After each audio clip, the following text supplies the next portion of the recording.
name is Jamila. I'm Nigerian, but I was raised in the UK, and I'm 30. I was raised a Christian, and I got to a point in my life where I was looking for a new direction. Religions, to me, just felt like someone is telling you what to do. And I just thought, you know what, for me, as long as I pray to God, that's all that matters. And then I did get to a stage where I just felt like I wanted more. It felt like I wasn't connecting as much as I should have been connected. And to me, Christianity just, for me personally, it wasn't giving me that anymore. And the only thing I could think about was, okay, what else can I turn to? And that's when my sister actually gave me Fortress of the Muslim, or one of those books. So she's like, if you feel this way, read this and read that. So I found Islam at the age of 19. What attracted me most to Islam is the discipline, the 5 times a day praying, just being able to turn to your Lord. After that, I tried to read more about the religion, and I just turned around and I was like, I need that discipline, and I think, I just wanted the discipline, and I felt like this was the way forward for me.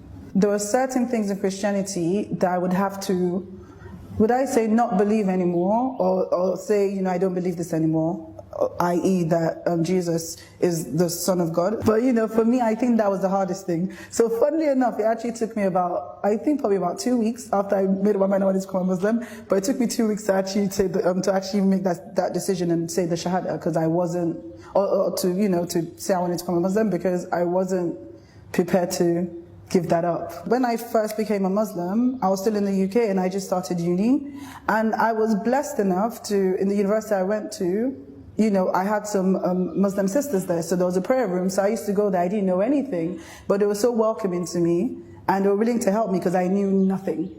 And they were just willing to embrace me and help me understand certain things. And at that point, I'm not going to lie to you, I was like, yeah, I'm ready to cover up, but I didn't. It took me a while to actually start covering up, because I was like, yes, I'm ready. And then I was like, actually, maybe not now, maybe another time. Let me try and do this first, perfect this, and then maybe I'll get there. People think it oppresses you, but it doesn't. I think personally gives you respect. The way people deal with you, I found a difference in the way people dealt with me. Like people, there's more respect for you as a woman. You know, not saying that, you know, I'm not trying to say anything. This is just my journey, my story, what I noticed.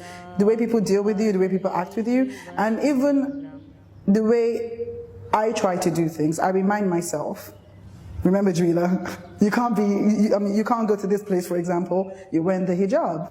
People that knew me back then and they know me now, they tell me things and I'm like, oh, wow, I guess I've changed a lot in terms of how I deal with things, in terms of how I deal with people. Like before, you know, once something is really, once I hit a, you know, roadblock or something happens, I just fall into a shell and I just, you know, there are times when I'm like, you know what, like, I don't even want to do anything. I just want to be in my misery, because this is my misery, was all about, you know, how I was feeling. And I remember I had a friend that said to me, I'll complain to her about something, she'd be like, pray. And I'm going to tell you, the first time she said I wanted to strangle her, because I'm like, I'm trying to talk to you and you're telling me to pray? What is, you know, like, come on. And there was a day where I said to pray, and the more I prayed and the more I turned to the Lord and the more I just try to understand more how beneficial the religion is, and just praying and just understand, like, basically with the religion, there's something in, there's, like they say in the Quran, for example, for every struggle you're going through, there's something in there that relates to it, if you open your heart to relate to it. Because I've read the Quran so many times, and there are times when I'm reading something, I'm like, skip it, you know, because I didn't want it to apply to me. But you find that the more you get into the religion, the more you get into, you know, the deen, you go back and you're like, ah, you know, that actually applies to me, and I'm able to apply that to my life. So for me, I think what the benefits for me is that whenever something happens now, I'm able to, my first point of contact is to turn to Allah. I'm not going to lie, I'm a human being, sometimes I still complain. my first point of action is to complain and go, shout, and I calm down. I'm like, hang on a minute, and then I go and I pray and I feel better. And I've been in situations where, honestly, I kid you not, and I say this to people and they think I'm joking, where it seemed like there was no other way to turn. I didn't know what I was going to do. Like, I literally was like, there's nothing I can do. But instead of moaning as I would do usually, I'll go and pray. I'll go to my mat and I'll pray. And like, subhanAllah, the way things would turn around, even I'm shocked. And even my friends, they're like, Jamila, hang on, how did that happen? Honestly, like, there are things that have happened, I swear to you, like, I kid you not. And people don't get it, and they're like, and the more this happens, I'm like, I'm doing something right here.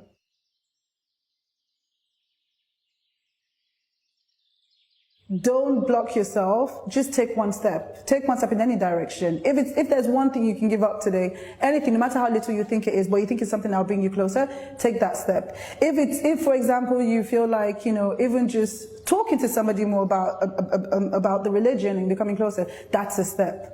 Even just listening to me right now, you're taking a step. So don't give up on that step, because we're all on this journey and we can all help each other be better at this. Trust me, we're all on the journey together. And, we can get there in the end, inshallah. It's just one step we have to take.